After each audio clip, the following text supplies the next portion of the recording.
Woke madness. I know we kind of made the joke yesterday, but there was someone at the University of Washington, upon dealing with all of the anti-Semitic nonsense that occurred on Monday, say, okay, that was a rough Monday.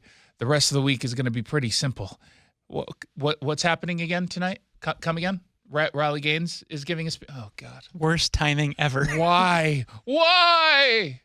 So the speech went down yesterday. Now, to be fair, the activists, many of whom were Antifa or Trantifa, they did not get violent, right? At least I didn't see any violence. There was no major disruptions to the event, and in large part is because they just weren't able to get to the venue the way that they were able to, say, in Portland on Monday night. But just because they weren't able to disrupt the event, and just because they didn't get violent, doesn't mean that they didn't put on display just how truly awful these people are. Like, they're truly awful people. I'm a bad person, but I don't do the bad stuff in public, right? I'll make a joke about being a bad person, which gives you the impression that I'm actually just joking because of the tone, but really I'm confessing that I'm an evil person. But I don't do the evil stuff in public because I don't want people to point at me and say that person's evil. I get enough of that just giving my conservative opinion in Seattle. They're going out of their way to be really bad. And some of the folks who went to this Riley Gaines event at the UW were elderly. And there was this adorable elderly couple. There was another elderly woman, but two canes involved with these two groups of people. One with the cane, one with the cane. Are they saying one person had two canes? No, that would be, well, sometimes older people do that when they go on hikes. Oh, right. But this was just a walking cane. And they're trying to get back to their car, but they needed a police escort. And the Antifa thugs decided to surround, in one case, an elderly woman with a cane. And here's how it sounded. Remember the cars. They should not be driving. No. These two should not be driving. They're not safe drivers. What? You're drunk? She's drunk. She can't drive. You know. She's drunk. Again, it's this really juvenile harassment. Oh, she's drunk. She can't drive. Poopy face can't drive. She's drunk. She can't drive. She's drunk. She can't drive. Like, I don't even know why the Antifa thugs think that is effective. Did they think that the cops who were escorting this poor woman away would say, oh, wait a minute. We have a legitimate claim of drunkenness from this elderly woman. Grab the breathalyzer. Come, close your eyes, count backwards from 10 to 1, and while doing so, hop on one. Okay, you've got a cane. Can't do that. But then put both fingers on your nose. Hands off. Like, come on, what are we doing here? Give me the first 10 digits of pi backwards. Right? It's just, and by the way, if anyone ever says, like, the alphabet backward, I'm not going to be able to Z, X, Y, I can't Z, do that Y, stone cold X. sober. Yeah, I can't do that. You can show me it to read, and I wouldn't be able to figure that out. And then they go after an elderly couple. Listen to this. Just listen to the language. Have you thought about killing yourself today? Have you thought about killing yourselves today? Have you thought about killing yourself? They're just trying to get to their car. Have you thought about killing yourself? You really should. Aren't they really compassionate? The folks on the left who tell us about how compassionate they are, they're saying now, you should kill yourself. You should kill yourself. Have you thought about it? You should. They're very persuasive, too. Yeah, I mean, I was on the fence about killing myself until I heard some of these arguments, and I was like, oh, you know what? They make a very good point. Kill yourself. Do the world a favor. Kill yourself. Scum. Do the world a favor. Drop dead. Yeah, kill yourself. Drop dead. Shoot yourself. Life insurance. Oh, now you're pro-gun, huh? Now you're pro-gun, sir. Or ma'am, or them. I don't know. Drop dead. You're worthless. Scum of the earth. Kill yourself. It's almost funny because of how stupid they sound, right? And how juvenile they sound.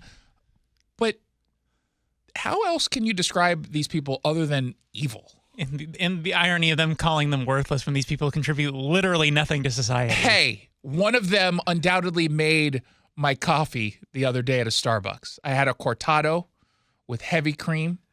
Someone instead of the regular I'd be milk. pleasantly surprised if they actually had a job, but Yeah, I'm kind of with you. They maybe once screwed up my job or screwed up their job in making me coffee, and I complained, and then they got canned. That's possible.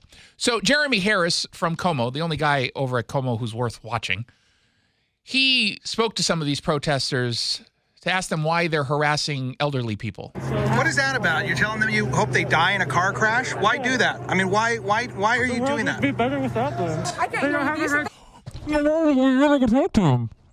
I'm wearing a mask because I'm protecting myself from COVID. Oh, it's a COVID? Is that why you're wearing the mask?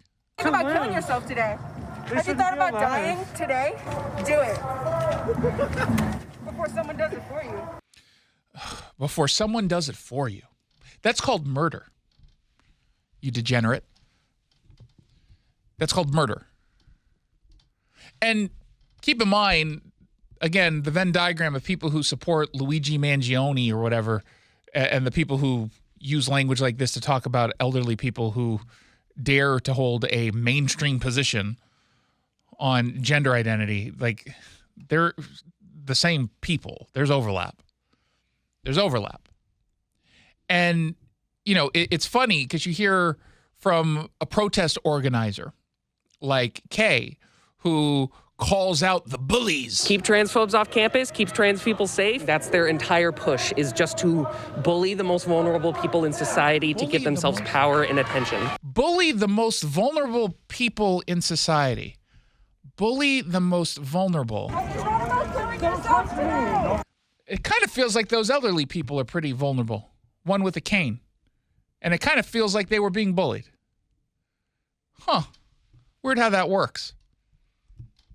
And these are a bunch of trolls on top of everything else.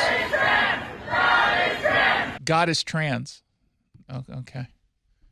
I mean, God is everything, I suppose. But I don't think that's what they mean. God is trans. Then why is it not goddess?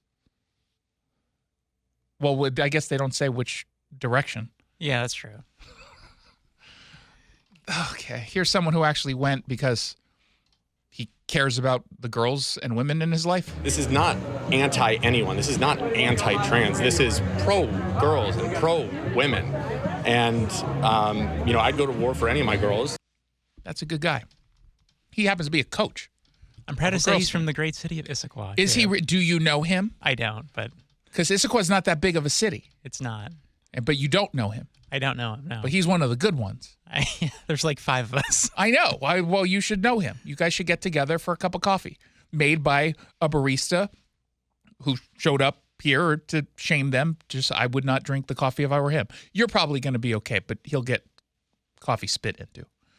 So where do things stand right now? Well, you've got really bad people who make a lot of noise, who don't have as much influence and power as they once did, so that's a positive. But they still do have power and influence. And this is happening on a college campus that is, I think, under siege from the left and now under scrutiny from the right. And it's not just the University of Washington, of course, where this kind of madness is happening. And it's not even like it's new to the University of Washington. But I saw a story over at Fox News that in my head I was saying, in a couple months from now, maybe instead of Columbia University being in the headline, it'll be UW. Because Columbia University said it's going to cut about 180 staff members because of the canceled $400 million in federal grants. And this had to do, in this case, over the anti-Semitism. And so the acting president over at Columbia, Claire Shipman, said in a statement that it represents about 20% of the individuals who are funded in some manner by the terminated grants. In the coming weeks and months, we will need to continue to take actions that preserve our financial flexibility and allow us to invest in areas that drive us forward. So it's not only is she cutting jobs, I kind of appreciate this. She's saying, by the way, if you're one of the people whose jobs we cut, you weren't helping us move forward anyway. Kind of dead weight. Getting rid of the dead weight. Now, they suffered as a consequence of not protecting students from anti-Semites. University of Washington, as we found out, we'll talk a little bit later on in the show, but last night we found out the Department of Education is now looking into the anti-Semitic events at the University of Washington on Monday. And I said this at some point last year. The only way you're going to change the culture at the University of Washington, just like at any left-wing school, you offer consequences. It's one of those things we all learned as a child. It's one of the things our pets learn, that if they don't do something, they don't get a treat. Sit. Okay, no treat, that's sit. Good boy. For the universities, don't embrace anti-Semitism. No, stop it. Stop it with the anti-Semitism. Okay, you said, good boy. Good boy. That's how it works. Why are you giving me that look? It's true.